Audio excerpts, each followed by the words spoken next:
Ooh, why hello, it's me, MrSasaki, and I'm here with a How Did I Do video, Cello Suite number 2.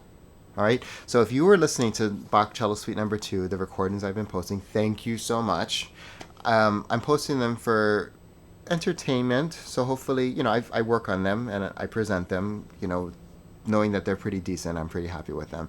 So hopefully they're entertaining for you to watch, but for me, they're definitely educational. I'm trying to, figure out my new viola, bow combination, how to make them work, how to get better with them, and really communicate better with them and feel comfortable. So thank you for watching those videos and this one if you continue throughout watching, because it's like therapy for me. It's like I speak it, I utter the words, and it becomes reality. It's like clarity. So all right, so that's what this video is kind of for.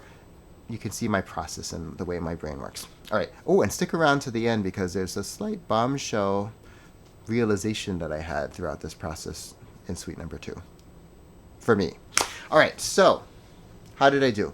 Overall, I felt like I did better than suite number 1. Like thumbs up in general. Like I felt like suite 1 was fine. Suite 2, I felt like I was much more in control.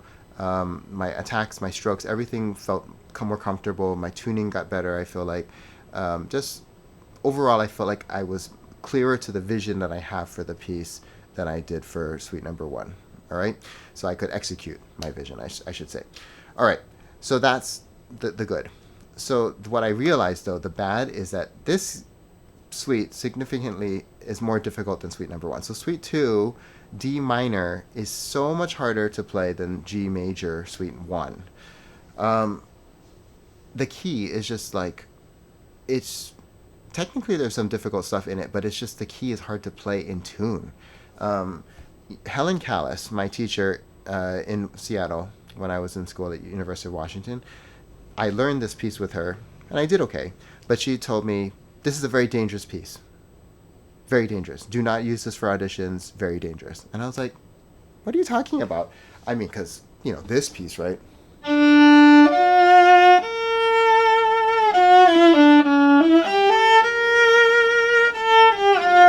Right. It's so seductive, right? But just my example there shows you the danger. Okay? It just wasn't in tune. Like, really well in tune. It's hard to play in tune, right? I thought, being young, this is the perfect vehicle for my musicality, right? The world is going to really see that I am a musical being, and this is going to be fantastic. Well, look, if you can't play it in tune, anything you do musically is going to be a mess. Like, it's just nobody's going to want to listen to it if it's not in tune. All right, so I realized that more and more as I did this relearning process for this time around. It's a beast, all right? It's significantly more difficult, okay? So there's that. I did use this, again, the Simon Rowland Jones edition, okay? And it is sort of the most researched, cleanest edition, you could say, for viola. I believe he looked through the manuscripts of Bach's wife, her copies, and tried to figure out, as much about the slurs and tried to make sense of it all. So this is the closest thing that we have as violists to an edition that's, as authentic as we can hope to find at this point. So I did about 80% to 90% of the bowings as printed. I switched the bowings for 2 reasons, though. The first one was practicality. Sometimes the bowings, you're going fine, and all of a sudden you're playing chords on an up bow. You're like, and it's like, what is going on? Like, why doesn't make sense to play chords on an up bow if you can help it, right? Why not down bow, right? So stuff like that, I changed it. 2, the second reason is there's I like sequences to sort of be like to be the same bowing. So I'm like da da da ba ba ba da da da da da da, right? I want it to be the same, but like a lot of the bowings in here, they'll be like backwards. So like you'll be doing da da da da da, then up da da da da da da, then down da da da da, then up da da da. It's like, what? It doesn't, to me, it doesn't really make sense. I like it to be more unified, or it's totally different. So you have da da da da da da, then da da da da da da da da da da da da. I'm like, what is happening? Like, why is it switching between the motifs, right? So some of those I just I guess the second reason, I just hated the bowing, so like I had to change it to make more sense to me. I feel like you have to organize Bach as much as you can, or else it just kind of ends up being run on sentences. Yeah, so anyway, so that's it. So I tried to keep as much of the bowing as possible, and I did. It's just that in certain cases I had to change it. It just either it didn't work physically, it just didn't make sense, or musically it didn't make sense to me. All right. So okay, I'm looking at my list here. Oh, something else I did that was made it up the level from suite number 1 is that I took all the repeats. So you have to think about it. You're doing this to record it straight through, right? But if you do the repeats, your focus and energy has to be that much more extended. Woo, not easy, okay, to do all the repeats. And I feel like a lot of students now, even in colleges, are not taking like all the repeats. They might do the first repeat, but not the second repeat, or just no repeats at all. It just kind of seems old-fashioned to take all the repeats, but I did it this time. And part of it is to force myself to figure out how to do the repeat, because you can play it twice the same way, but like why? I mean, like why take the repeat if you're going to just play the same thing, right? So I tried to change the phrasing. I tried to accentuate something different, inflect something differently, add in a trill here, do something different to make it a little bit more interesting on the repeat, or different. So that was a challenge to sort of push that and expand my focus length, but also intensity of focus and keeping it there, All right. Last thing that I want to talk about that was different from the first suite was the strings. So you can see I have rondo strings here, which are fantastic, C, G, and D. And then I have this lone helichord string. So my rondo A string snapped during a gig. And so what I had, oddly enough, was a spare helichord string. I think somebody gave it to me or something. I don't know, like a student a while ago, and I just had it. So I put it on, and I was like, well, it's new. I'm going to get used to this. Well, in this recording, you can hear, and I had to work with it, it's just kind of, I don't say screechy, but it just doesn't work very well. It's very bright, and it's very like kind of raspy, I guess is a better word for it on this viola. It just doesn't work. And there were many times where I had to kind of figure it out and how to make it work. If I put too much weight and got too excited, it would just kind of crack and really sound terrible. Yeah, so I had to kind of lay off. It was a learning process. So I will change it soon because, I want to be consistent for this recording, so I just left it on, but I regretted that because I did not enjoy it. Anyway, so how did I do movement to movement? The prelude I felt like was okay. Like I felt like it was good overall. Tuning, it's always hard with this one. This last thing, right?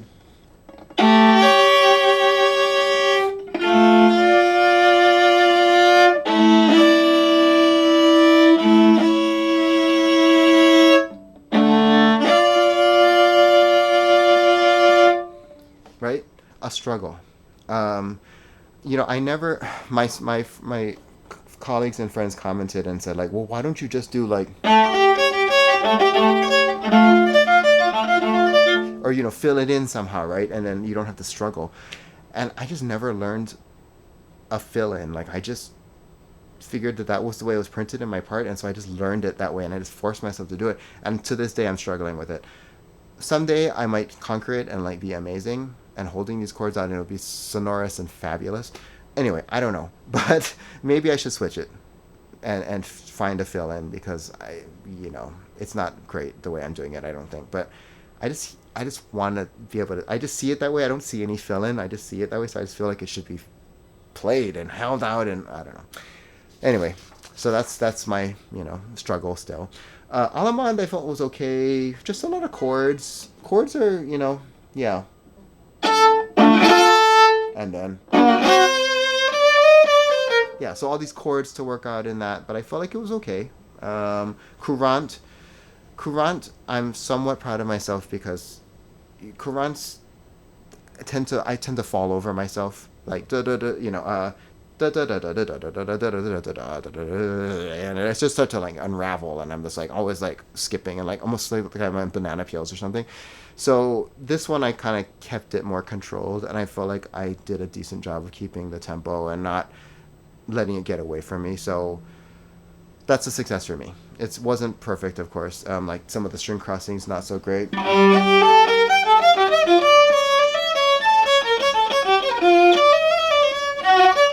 Yeah, so stuff like that. It's tricky still, but I managed it better than I have in the past. So thumbs up for me. Okay, Saraband.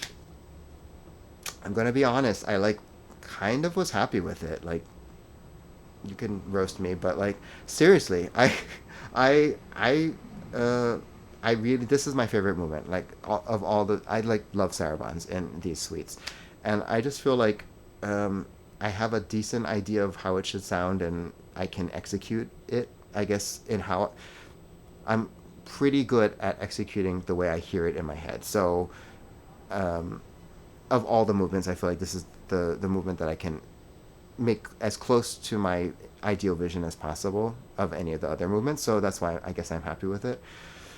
Anyway, so you might not agree, but I just feel like the saraband is my kind of like, yeah, the best for me. All right, Minuet 1. Seriously, this is like the beast, and like nobody ever likes to play this.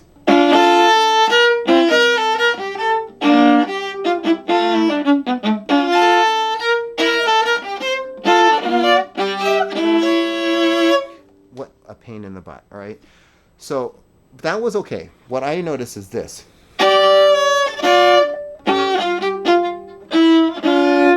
This. Look at that crisscross, that stretch. My fourth finger is like, ugh. So what I noticed is that I really need to still narrow the string distance at the bridge, just so I don't have to do this diagonal crossing. So I say it's like this. I'm reaching for a glass of water here. I'm reaching for a glass of water here. And that's the difference. Like here and then here, I have to throw my shoulder into it. It's just that extra little reach that's causing my fingers to really feel pushed over. Yeah, I don't like that. Like, why? Why do I have to do that? So I want these strings to be a little bit closer. I got to reset them on the bridge a little bit still. The jig, I felt it was okay. What I did notice is I tried to be a little bit on-off, so like a sautier in a way.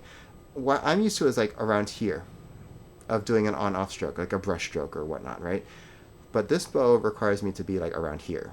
And so I'm really was kind of proud of myself that I could be kind of consistent with the stroke there, because I just it looks awkward because I'm just not used to playing there, but I managed it somehow. So that's something that is tricky with this bow, is that the balance point is a lot lower for me than in the past for other bows. Anyway, that leads me to the bombshell announcement, and that is that I might be realizing now that this bow is not the right bow for this viola.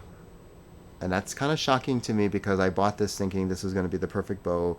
Low maintenance, it's indestructible pretty much. It's going to last forever. I just need to rehair it. It's resonant. Everything is fantastic about it. It handles well. Well, it might not be. It does all of those things, yes, pretty well. But on this instrument, it seems sluggish. It doesn't seem to grab the strings really well. And I'm not sure if it's a string, a rehair issue. Maybe I can get different hair on it. Maybe I can use different strings and try different strings to kind of change it. I don't know. Something's not right with this bow. It's not perfect. And that's disappointing for two reasons. One, because this was expensive. So it's not a cheap bow.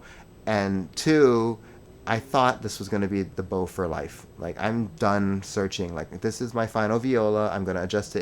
This is what it's going to be. And this bow, I was hoping that it was going to be the final bow too. Low maintenance. It's just rehairs and it's done. I'm not going to have to deal with, it's because I hate looking for bows. It takes so much time. Yeah. So my realization is that this might not be the last bow. And that sucks. But you know what? I'm not giving up hope yet. I am getting better. I realize that, like I said at the start, I'm getting better with this bow. I'm getting better with the viola in general, but things need to be adjusted, and maybe those adjustments will make a difference in how they work together. So it's still a work in progress, but there's an inkling of hopefully not. Like, I really want this to be the final bow. I don't want to deal with any more stuff after this is all set and done, Anyway, so there it is, therapy. Hope you liked my brain dump, and if you watched till the end here, you are a true fan. Give me a thumbs up, because you're a true fan. Thank you for watching. All right, but more videos to come, more teaching videos, more playing videos. We'll see what's coming. If you need anything, let me know. Make a comment or suggestion, because I'm just gonna continue on my blind way, trying to give content. But if you give me a direction, then I'll be happy to consider that and oblige. All right. Thank you. Bye.